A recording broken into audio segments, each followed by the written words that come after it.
Thank you, Sarabjit. And we're going to come back to you, Rahul, in just a moment.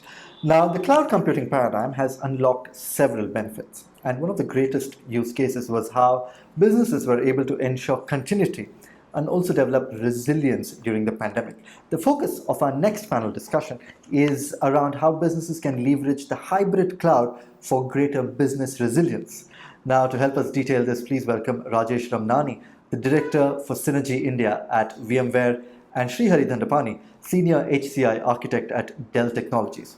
And back to Rahul Neel Mani, co-founder and editor at Greyhead Media, to lead this discussion. Over to you, Rahul. Thank you, Ashwin, and welcome once again at the second annual Dynamic CIO India Cloud Summit. Here we are for an interesting session on leverage hybrid cloud hosting for greater business resiliency. Now, before we begin the panel, I think it is important to set a little context to this whole session and introduce our esteemed speakers. What we have witnessed is a seismic shift from the conventional workplace-based routine. Organizations across the world had to redefine their businesses, their processes, and ways of working to align with the changing paradigm.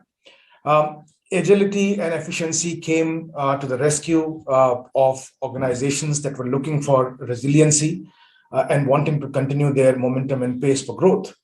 A verified data source estimates that around 25 to 30% of global workforce is expected to work from home multiple days in a week and week after week by the end of this year. We are already staring at the end of the year. A growing number of enterprises today are realizing the value of a hybrid cloud model over their existing multi-cloud strategy by enabling public, private, and edge cloud resources to work together more efficiently. Hybrid cloud solutions are extremely helpful to overcome both the chaos and cost of working with multiple cloud platforms.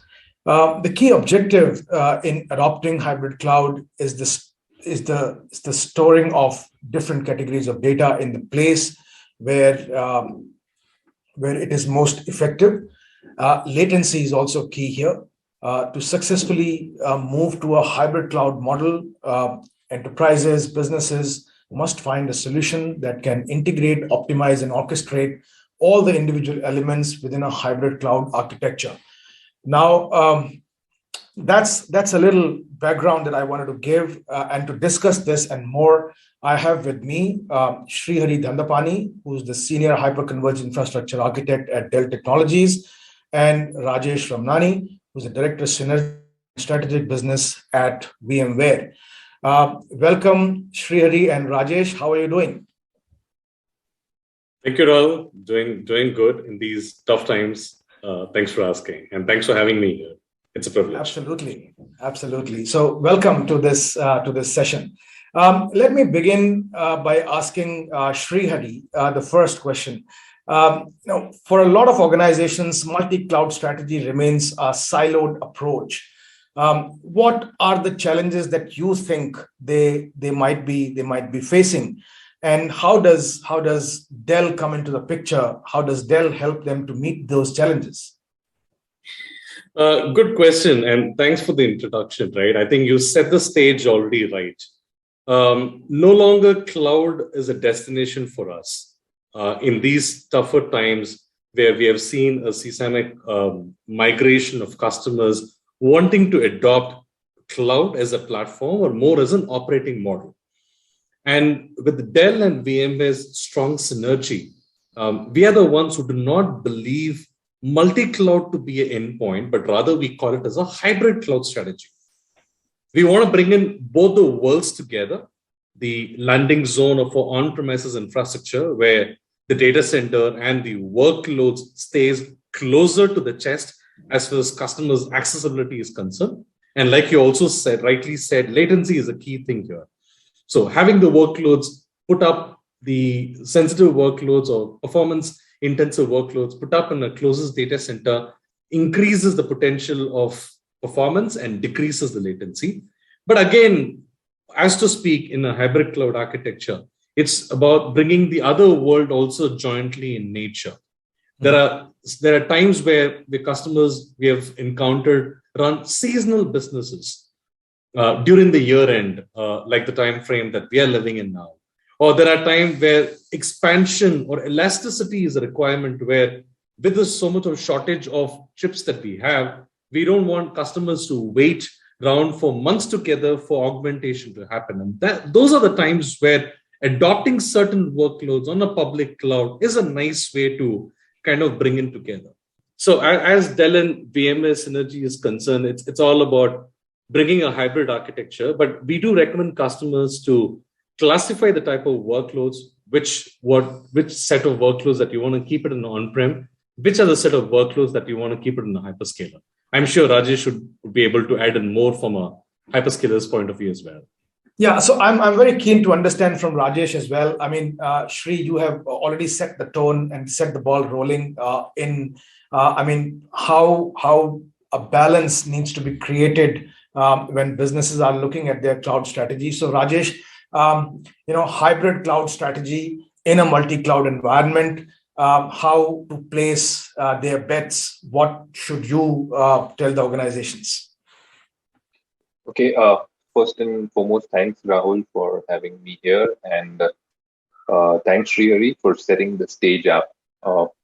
So basically, completely in agreement with what Srihari said. But just for understanding of majority of the folks over here, I'll give you an example, maybe not from the IT industry, to add to your point. So basically, if you understand Domino's pizzas, right, they use close to, I was reading that they use close to 40 plus ingredients when they are preparing their pizza. Now, there was an experiment conducted of how would anyone be able to replicate the same experience and taste if they make this at their own house. So there were people who tried it, but I think, unfortunately, the same experience and the taste, no one was able to get. Now, coming back to our example, when you are setting up your own private cloud in your own environment, you have an infrastructure, you have majority of the organizations have this VMware layer on top of it. And over the years, they have been developing their applications. They have been used to the processes and the method of creating these applications, putting it in UAT, then in production, and then even securing it over the years. And that has been refined, just the way that Domino's experience I was mentioning. Now, as Srihari pointed out, there is an urgency to move to the cloud, maybe because of the agility that a public cloud provides. Now, what customers want and the users for these customers want, while they are moving these workloads from on-prem to cloud, they don't want their users and their customers to have any different experience of when these workloads were in their own premises. And VMware, essentially working with Dell, gives them that a mental satisfaction that when they are moving from on-prem onto a cloud environment, the whole experience also moves, because the same kind of solution which rests on on-prem is available on cloud. So movement of workloads between here and the cloud, management, support, as well as developing, and maybe at later point in time, if they want to move it back to on-prem, that end-to-end experience, along with the security layer which was built on top of it on-prem, also moves along with the workloads. So that experience and that whole ecosystem, I would say, is what today Dell and VMware are working together to provide, and that helps our customers and the users therein. No, great. I think there is an absolute clarity with both you and Sri talking about the synergy between Dell and VMware and how both the companies together are helping move the workloads from on-prem to the cloud, and so seamlessly. You talked about the security aspect. You talked about the flexibility. I mean, you talked about the ease of moving them moving the workloads. So if I may ask you again, staying with you, Rajesh, if I may ask you, about the extended ecosystem, the strategic relationship with Dell, what more can the customers and their users do with the kind of synergy that both of you bring together? Well, so just extending back to the same Domino's example, if you see when not just the processes, but the machines as well in every Domino outlet is a standard, which is tested and standardized as per the global norms. It's a similar thing that we have done with Dell. VMware and Dell have certified platforms. To give you an example, VxRail, which is a hyperconverged solution from Dell, and along with it, there are VMware licenses which are built into it.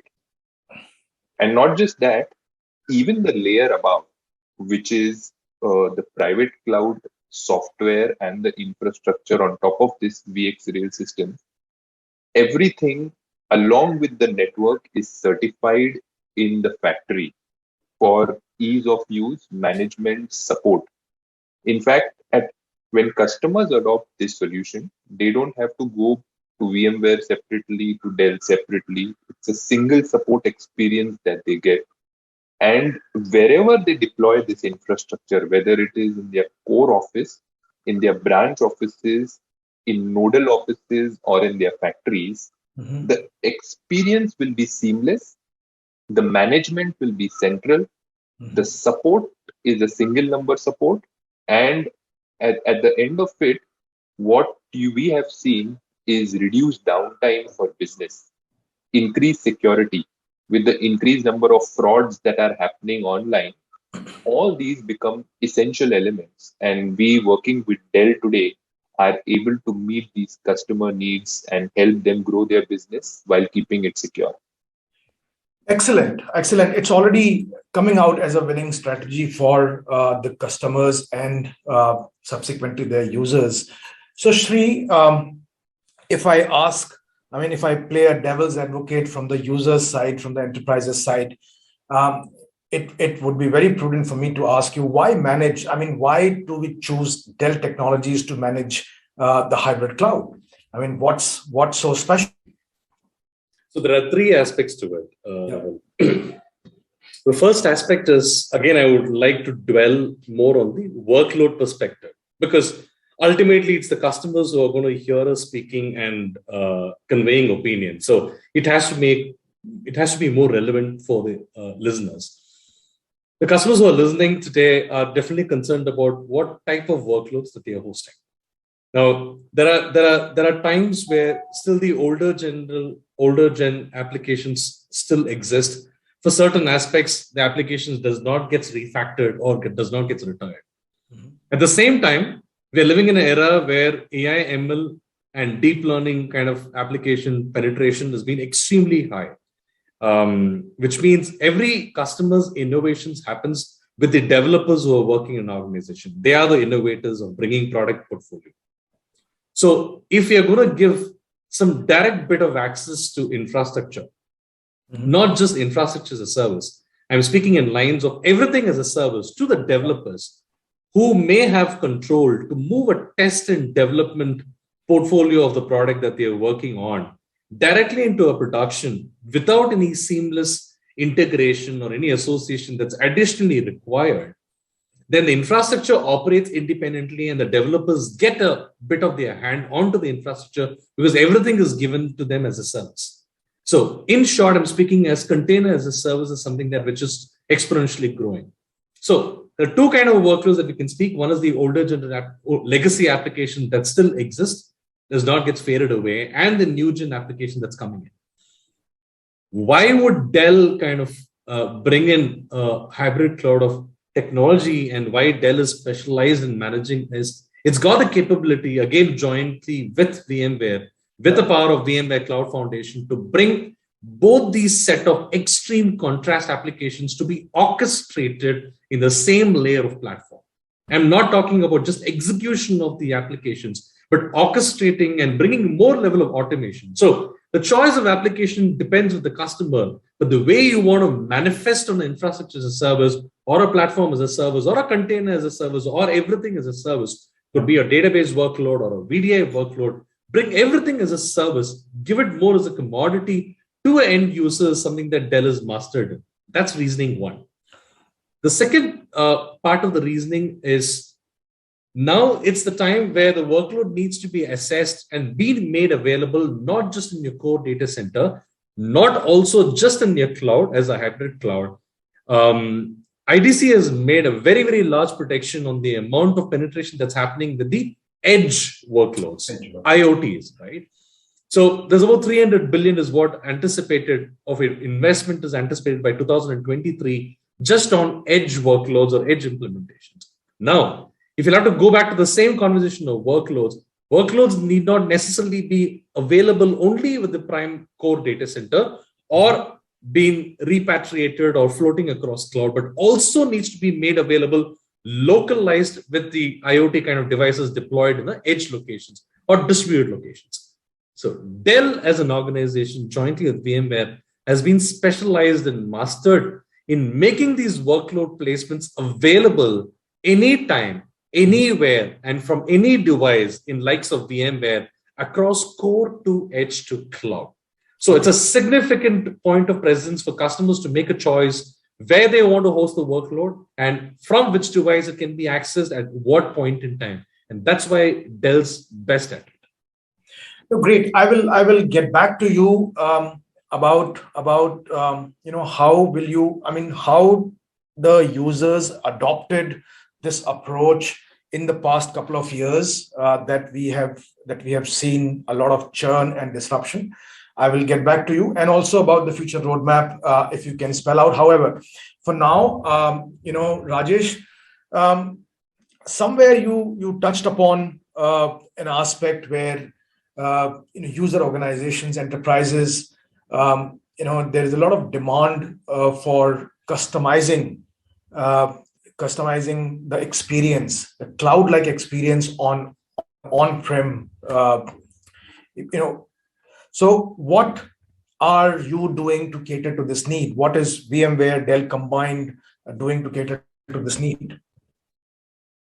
Well, absolutely. As Srihari rightly mentioned, that today the demand from consumers is not just that we have a robust infrastructure, but also as the demand rises, we should have the infrastructure available to meet the demands. Now, just to give you an example, there was some time ago some picture of Prince Harry's son in some kind of a night suit.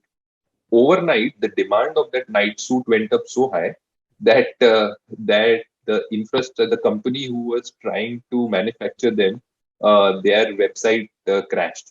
Okay. Now you can imagine that such scenarios do occur time to time, and there are a lot of these flash sales and etc. which come up. So infrastructure requirement on demand is growing, and to meet this, VMware is doing its own bit.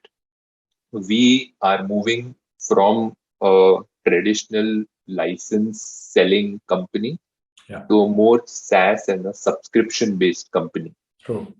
And to help us take that journey ahead, we have Dell, who is helping us support over there, because just the licenses by itself cannot be consumed without the infrastructure piece underneath.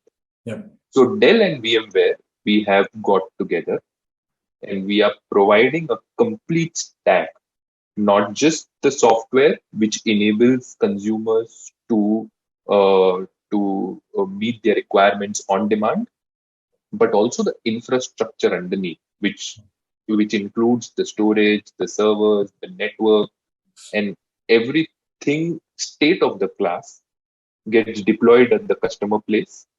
The customers start using it as and when the demand grows, pay it as and when it grows, and they even have a flexibility to scale up or down depending on seasonal changes. This is the same aspect which they were using on their private cloud. Right. But now this demand is coming up on the local cloud environments because government is regulating the localization of data. So if I am a user and if my data is with an organization in India, that data should be either in their premises or some service provider in India. So while service providers are gearing up to set their infrastructure in India, customers also the customers that we are catering to want this infrastructure available in their premises. So this is what we are working. We call it Apex. Of course, Srihari can talk a little bit more about it because it's a joint solution that VMware has built up along with Dell. Okay, so Sri, take it from where Rajesh just left, because and also give us the outlook for the future, because we are also going to run short on time. Absolutely, I'll keep it crisp here. Yeah. From where Rajesh led, yes, the future and the question and the answer to the question that you asked, how are we going to get better with VMware and Dell? The single answer is Apex. Apex is a way to go. It's more of a OPEX based model, I might say. That's from the finance aspect of it. We are not expecting customers to invest silos of CapEx invested hardware and then keep it for a longer period of time without justifying the ROI, but rather just buy as much as you need and grow as it grows. That's the financial aspect of it. The second bit of it is, again, there is a console to be launched, which has already been live at the larger part of the US, anticipated to come through APAC sometime mid of next year, which gives you more of a flexibility of picking up your infrastructure more in a t-shirt sizing. The interesting aspect is, unlike the hyperscalers who would eventually build these models at the backend infrastructure and then give only a virtual access to it, these are t-shirt sizing that you can pick and choose depending on your workloads, the amount of capacity and resources that you might require, gets carved out in the VxRail appliance and gets delivered to you at the customer premises. So it is a way that you buy your resources just the way you pick up in cloud, but it does not get hosted from a cloud infra, but rather it gets hosted from your own customer's infra or a co-location infra or managed services. And the extended part of it is, as Dell and VMware, we will continue to manage and monitor the infrastructure. From the hardware stack, it's Dell, and from the software stack, it's going to be VMware. So managed services will be catered by Dell and VMware. The workload runs on a physical infrastructure, and how you consume is the way you consume, like in the cloud way. That's Apex for us. No, great. So for our users, I may just reiterate: Apex is a simple and consistent cloud experience delivered as a service. I personally, the highlight of this whole talk was the Domino's example that you gave, Rajesh, that you may have all the ingredients with you readily available in your kitchen or in your data center or in your IT infrastructure environment, but it requires expertise to bring them together and to stitch them together to serve a purpose for you. So thank you very much, Rajesh, and thanks, Srihari, for your valuable time. Thank you. Over to you, Ashwin.